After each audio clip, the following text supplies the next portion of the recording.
Hello everyone. Today we have the Tamiya Dual Hunter. This is the last release of the WR-01 platform.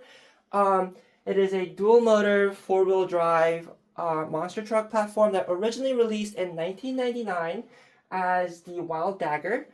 It also released later on as the Twin Detonator and the Double Blaze.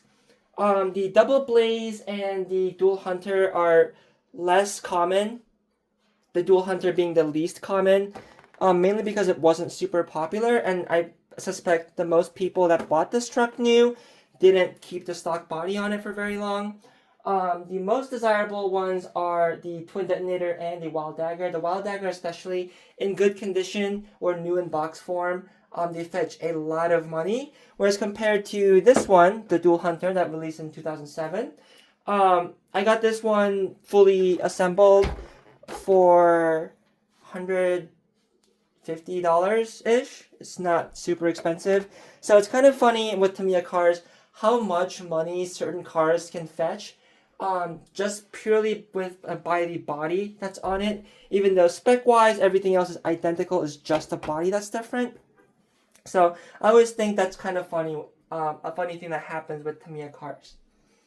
So this body itself, I believe they used a couple times on some nitro vehicles, but you don't really see those very often, especially these days. And the body, I think, is a kind of cool looking body, though it's not really clear what it's trying to look like. It kind of looks like a monster truck. It kind of looks like a stadium truck. Kind of looks like a truggy. It's kind of all over the place on what the shape is kind of supposed to look like. I do wonder though if the designers for the Arma Vortex took inspiration from this body though, because you see kind of the stadium truck look with the kind of race car spoiler in the back. And then if you look at the Vortex, kind of similar stadium truck body in the front with that kind of similar shaped spoiler in the back. So that's something I kind of wonder if the designers of that truck were thinking of this one. It'd be pretty neat if they did. The front of it I think looks okay. The back of it definitely looks pretty dated. Pretty generic and dated. As far as the thickness of the body, it's pretty thick, so it should be decently durable. And the paint job for this was pretty simple. It came to me pre-painted, but basically what all the paint job is. No masking required for it. You just paint the body silver on the lower half and then black on the upper half. Everything else is decals. You can see even the windows are blue decals, which is not super common with Tamiya cars. But you can see that's what they decided to do for this one. And all of this graphic is all decals. I love the colors on it. It looks very much like the color scheme you see on like Tamiya Pro, like TRF kind of stuff. So I think it looks kind of neat. But taking the body off, you can see it's a very familiar Tamiya WR-01 chassis. I made a video on this chassis before when I did the four-wheel drive conversion for my Blackfoot Extreme. It's the exact same process, except instead of having to do it myself, this one came from Tamiya just like this, back when it was new. So the chassis is going to be exactly the same as the one found on the Blackfoot Extreme, WT-01 cars like the Mud Blaster 2, Bush Devil 2, all those cars will use this exact same chassis. The transmission is going to be the same one used on the WR-02 chassis, like the Wild Willie 2, Suzuki Jimny, Volkswagen Wheelie, Tumbling Bull, all those cars, Comical Hornet, all those cars use the same transmission. So essentially what they did is just take two of those transmissions, put them front and rear, and then control the two motors using a ESC that is able to control two motors. This is the Tamiya TU103BK. This was the same one that I got with my Clodbuster, Super Clodbuster back in the day. I believe if you buy a Super Clodbuster now, it will come with a Hobby Wing ESC, which is much superior. But I do like this ESC for the little power switch it has. It's just kind of a nostalgic thing for me. This one's a little bit old, so it's a little bit stiff, but that's fine. The suspension is, you know, very similar to what you'll see in a lot of Tamiya cars. You can get more travel out of the suspension if you get an aftermarket shock tower that will let you use longer shocks. But with these shorter shocks, it kind of limits the travel. But personally, for the kind of driving I like doing with these, I prefer the stock shock setup, at least the length. Because in the corners, it'll give you kind of that independent suspension kind of handling. But then when you're trying to do monster truck stuff, like hopping over little bumps and stuff, it kind of acts similar to a solid axle. So I kind of prefer it this way. The big skid bumpers are also really nice for durability. Also holds in the suspension pins. If you really wanted, since the chassis is symmetrical, you can put a second servo in here and have four-wheel steer. But again, this truck, for once, unlike a lot of Tamiya cars, this truck actually has a pretty good steering radius. So I don't really see the need for it. Seems kind of gimmicky to me to have that on this truck. It makes sense for something like the Clodbuster just because it has so little steering and it's also so large. But this is not that spectacularly large. And has open diffs. Oh, it's supposed to have open diffs. This one seems to have locked rear diffs for some reason. But yeah, it's not spectacularly big. It's about the same size as your standard like 10 scale stadium truck, two-wheel drive monster truck kind of thing. So here you go. But with that quick rambling aside, let's take this thing out for a quick drive. The battery compartment is pretty old, so it can only fit nickel metal hydride batteries or batteries shaped like that. So we have this LiPo. And then I won't be running this till dead, so I'm not going to run an alarm on it. But if you're running anything that doesn't have a low voltage alarm or cutoff, you want to run that if you're going to run LiPo. Another thing that I thought I'd mention is you see this really long antenna over here.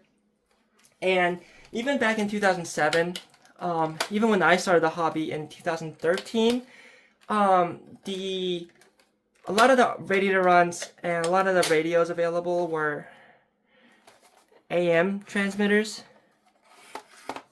So it'll have this really ridiculously long antenna that if you broke would basically not work anymore. When I buy a lot of vintage Tamiyas, I see this particular model of Futaba radio often, so it seems like it was a pretty popular option.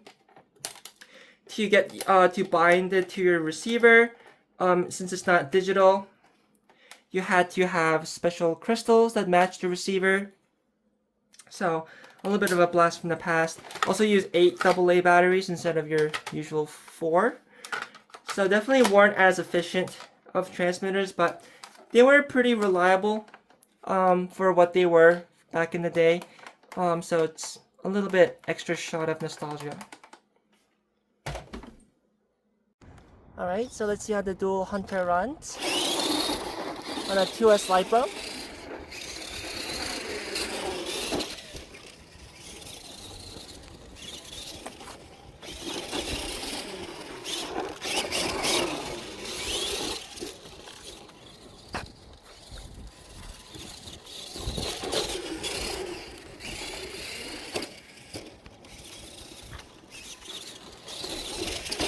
So it definitely doesn't have the speed with those Mabuchi motors, but it definitely has the torque. And like I said, that limited suspension travel kind of makes it fun to do little hops and stuff around curbs.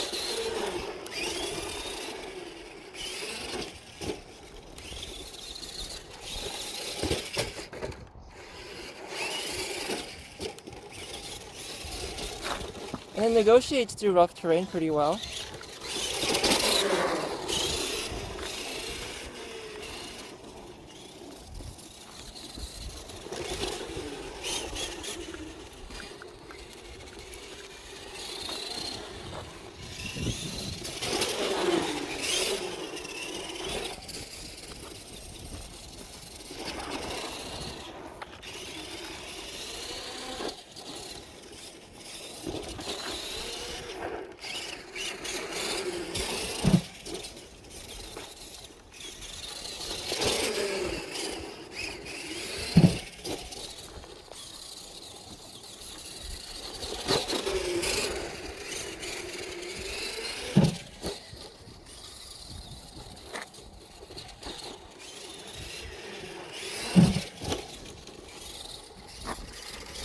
By any modern standards, even your cheapest like Armagorgon or Stampede XL5, this thing's gonna feel like an absolute toy.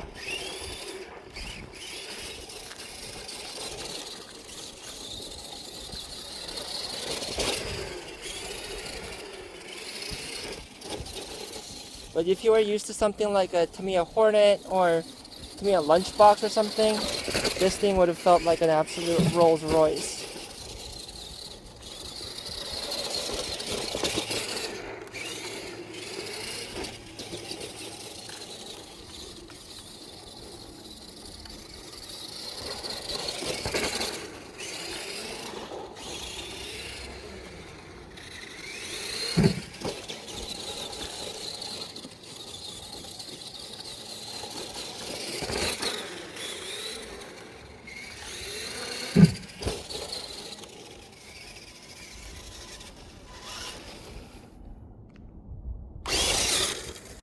So as you saw, it was pretty like peppy to drive. If you're used to anything modern, even your like entry level stuff, this is gonna feel like a little cheap toy. But if you're used to just Tamiya cars and you like how Tamiyas drive and kind of that nostalgic kind of feel that they provide, it's gonna be a pretty cool truck to have, especially with that dual motor. It's pretty unique. There's plenty of room for upgrades. Though I wouldn't upgrade it to go super significantly faster because especially if you have like a vintage older model like this, the plastics are going to be brittle. You can see even in that stock motor run I did, very minor jumps, this steering knuckle broke. The body also isn't super durable at this point because it's so old. But if you break stuff or you want to upgrade stuff, there's actually surprisingly a decent part support for these still, despite the fact that both the WR-01 and the WT-01 are discontinued. A lot of the parts are pretty much Tamiya parts bin, so you're going to be able to find them pretty easily, like the knuckles, the wheels, drive shafts, shocks, stuff like that. The main things you're going to have a little bit of difficulty finding are these particular A-arms, the longer versions that this truck uses, and then the chassis itself might be a little bit hard to come by sometimes, but other than that, everything uses pretty much WR-02 parts. So if you want to upgrade like your servo mount or you want to upgrade your steering knuckles, anything like that, shock towers, wheels and tires, all that kind of stuff, you can still do that, which is kind of fun. So the main appeal for this truck, I think, is for someone that, one, is into Tamiyas, and two, into monster trucks, and three, kind of want something unique to modify and tweak and just kind of play with. The dual motor setup, for instance, gives me the idea to make this thing into maybe a miniature clodbuster or something like that. But unfortunately, like I mentioned, I'm kind of in a transitionary period in the hobby at the moment, so a lot of my collection is getting purged again, and this is going to be one of them. So I hope you enjoyed this quick little video on the Tamiya Dual Hunter. It's not a car you hear about often at all. This body post is, there you go. But I hope you guys enjoyed this video, found it entertaining or informative, and as always, I hope everyone has a great day and have fun with RC.